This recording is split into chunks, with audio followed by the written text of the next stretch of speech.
ازيكم عاملين ايه؟ انا هبة ودي قناتي. النهاردة مع بعض هنعمل اكلة سريعة وخفيفة كده تنفع للغدا او تنفع للعشاء. المكرونة باللحمة المفرومة، وفي نفس الوقت اقتصادية قوي قوي.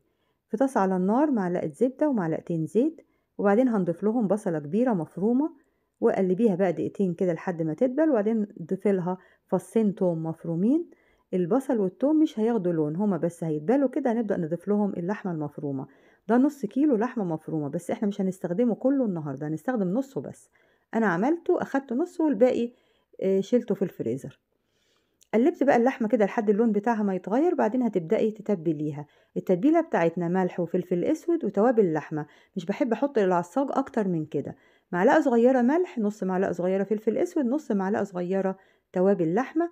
وقلبي بقى اللحمة بالتتبيلة كده دقيقتين، وبعدين هنبدأ نضيف الإضافة اللي بعد كده اللي هي الجزر. جزراية وسط مبشورة كده وضيفيها للحمة. طبعا الجزر بياخد وقت شوية، علشان كده أنا ضفته الأول قبل الفلفل الألوان. اديله بقى دقيقتين كده علشان الجزر يدبل ويدخل في السوا، وبعدين هنضيف الفلفل. نص فلفلاية من كل لون، أحمر وأخضر وأصفر، متقطعة مكعبات صغيرة. هنقلبها بقى شوية، وبعدين هنغطي بقى العصاج علشان ايه يتشرب من بعض ويدخل كده في السوا. وبعدين هنضيف له كوباية عصير طماطم. بعد ما تعصريه صفيه بالمصفى، وغطيها بقى وسيبيها 5 دقايق كمان لحد ما تشرب كده العصير، ويبقى بالشكل ده كده خلاص. اخدت بقى نص العصاج بس وضفت له المكرونة دي، المقاس اللي هو الوسط كده. بس ما حطيتش الكيس كله، حطيت حوالي 3/4. قلبت بقى المكرونة مع العصاج شوية، وبعدين ضفت لها المرقة بتاعتنا بقى تغطي المكرونة كده. لو مش عندك مرقة حطي مكعب مرقة دجاج كده والمية بتاعته خلاص.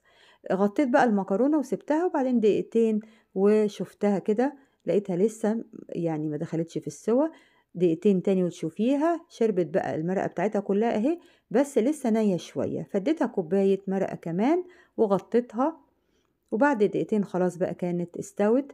ممكن تقدميها خلاص بالشكل ده كده كفاية، او ممكن تحطي لها شوية جبن زي ما حطيتهم كده. ممكن الجبنة تسيبيها برضو على الوش كده وتغطيها لحد ما تسيح وتقدميها، او انا قلبتها بقى كده ومن السخونة بتاعة المكرونة الجبنة ساحت ونزلتها بقى خلاص بالشكل ده.